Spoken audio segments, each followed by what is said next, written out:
When it came to introducing new characters for the original G1 Transformers series, some of them were brought in as special teams, such as the Dinobots. Dinobots! No! Fool around! Right! Dinobots! Transform! The Insecticons. This time we'll get what's coming to us! And the Constructicons. In the world of the Transformers, nothing is what it seems. Meet the Constructicons, 6 evil robots that transform into one mechanical giant. The Constructicons are the Decepticon engineering and building team, and were brought in as the first combiner in the series. The 6 Constructicons merged to form Devastator, a superpowered giant robot. And yes, before you ask, please do not get me started on this version. As toys, they were all sold separately. Each came with a part of Devastator, and eventually, they were all sold together as a gift set as well. Scrapper, the leader of the team, transforms into a front loader and is the team's main engineer. He forms Devastator's right leg. Mixmaster, who transforms into a cement mixer, is the Constructicons' crazy fabricator. H2SO4 with that HCl with it. I know! I'll combine some of each of the stronger acids. He forms Devastator's left leg. Longhaul is the hard-working carry-all who isn't happy with his job. He transforms into a dump truck. Remove! Remove! Always remove! I didn't join this outfit to be a dump truck! And the poor guy also transforms into Devastator's crotch. Hook is a master craftsman and perfectionist, which can make him rather snobbish. Nobody would follow an uncharismatic fool like you! Like his name implies, he transforms into a boom truck with a hook, as well as the upper torso of Devastator. The brutish Bone Crusher believes in survival of the fittest. Hey, we're not scrap iron yet, so don't get drippy. As such, he turns into a bulldozer and also forms Devastator's left arm.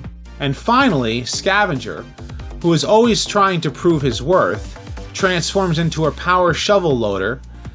Look, guys, if we don't make it, it's been great being part of the team. His shovel has built-in sensors to detect fuels, metals, and other useful building materials. He forms the right arm of Devastator.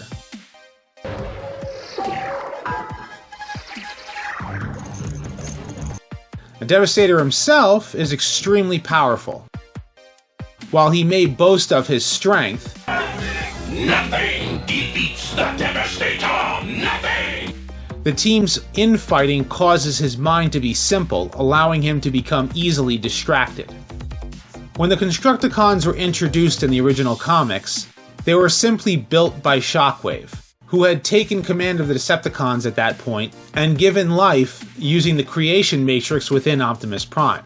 When they were brought into the cartoon, we are presented with a plot hole that fans still today don't understand.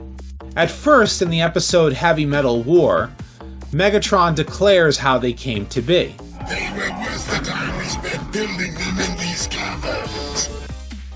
Later, in the Season 2 episode Desertion of the Dinobots, the Constructicons are at the Decepticon space bridge, and they show no signs of Cybertronian breakdown.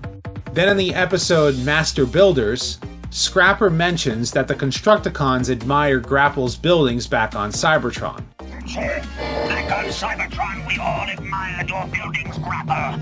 They were works of art. To cement this, in the episode Secret of Omega Supreme, it tells the tale of how Megatron reprogrammed the Constructicons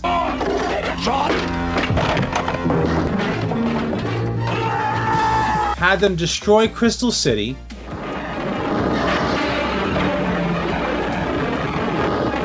gave them the ability to merge into Devastator, and had them betray Omega Supreme. This is for your own good. And finally, in the episode 5 Faces of Darkness Part 4, 8 Constructicons are present at the birth of Megatron.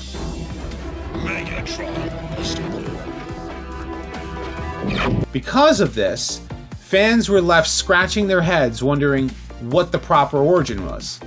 It's more complicated than who became Cyclonus, and it's certainly a lot bigger of a debate than Fear-Rib.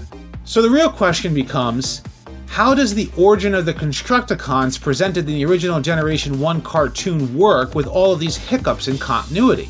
To do that, we have to look at how new characters are introduced, if they are at all. The Dinobots were simply built. They are stupid robot dinosaurs that transform and are given life by personality components that were worked on by Wheeljack. So when the Constructicons are introduced in Heavy Metal War, the idea that they were just built in the caverns makes sense. Since they were made with Earth materials, they didn't need Cybertonian like the rest of the Decepticons. But for Scrapper's statement in Master Builders, it raises a lot of eyebrows. When Omega Supreme told his story, Optimus states that Omega heard that they had rejoined Megatron on Earth, but this was done off camera. So how does this work? How can they have rejoined Megatron when he stated they were built in those caverns? We have to draw the conclusion that Megatron built new Earth bodies for them and inserted their laser cores and personality components, which we now call a spark, into their bodies. The temporary base with the strength transfer device is most likely the remains of the Constructicons' original ship that they used to escape from Omega Supreme. There wasn't really a reason for the Decepticons not to use their regular undersea base to give Megatron the power he needed to defeat Optimus Prime. The next hurdle we come across is the birth of Megatron during Rodimus Prime's vision in the Matrix of Leadership. Present are 8 Constructicons instead of the normal 6. In the next shot is Megatron with the Constructicons starting the Great War. To rectify the birth of Megatron was simple. They were building another Decepticon during a time of peace. However, he gathered a following and chose to start the war afterward. When Megatron is seen attacking and killing the U-Haul Autobot leader, whom we now refer to as Sentinel Prime, must have been some time after the Robo-Smasher reprogrammed 6 of the Constructicons. All of the events presented within the Matrix were completely abridged anyway, and the details of that origin is a discussion for another day. So you're probably left wondering, what about the other 2 Constructicons, right? Well, later retcons have given names to them. The first is Hauler. Originally, Hasbro was going to release the Diaclone Crane figure along with the first toys of 1984, and his name was going to be Hauler. They chose to wait to release him in 1985 as Grapple instead. However, in 2003, an eHobby exclusive released a Constructicon green repaint on Grapple named Hauler. His backstory was that he was one of the Constructicons present to build Crystal City. When his teammates were reprogrammed to work for Megatron, he joined the Autobots and was aboard the Ark when it crashed. He is seen in the pilot episode, More Than Meets the Eye, pulling Hound from the ditch, Holler! Pull him off! but wasn't seen again afterward. According to his toy bio, he was then tasked with scoring the Earth for new sources of energy. The name Gravedigger was an alternate name for Scrapper, but ended up being used for a random Constructicon guard in a storybook, and they used Longhaul's body for his appearance. Apparently he's Bone Crusher's brother. In the Japanese United toy line, he's rebuilt into Buildmaster, a power core combiner who wants to revive the Constructicons after their battle with Diatlas and Zone.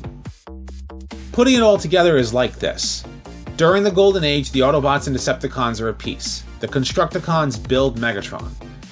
He then decides to start the Great War and begins recruiting Decepticons to his cause.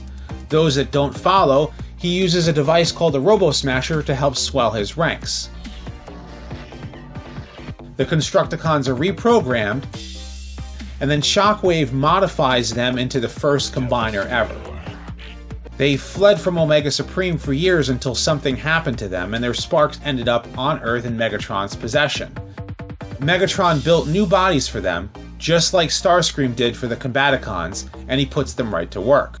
So I think this somewhat irons out the Generation 1 cartoon's origin of the Constructicons.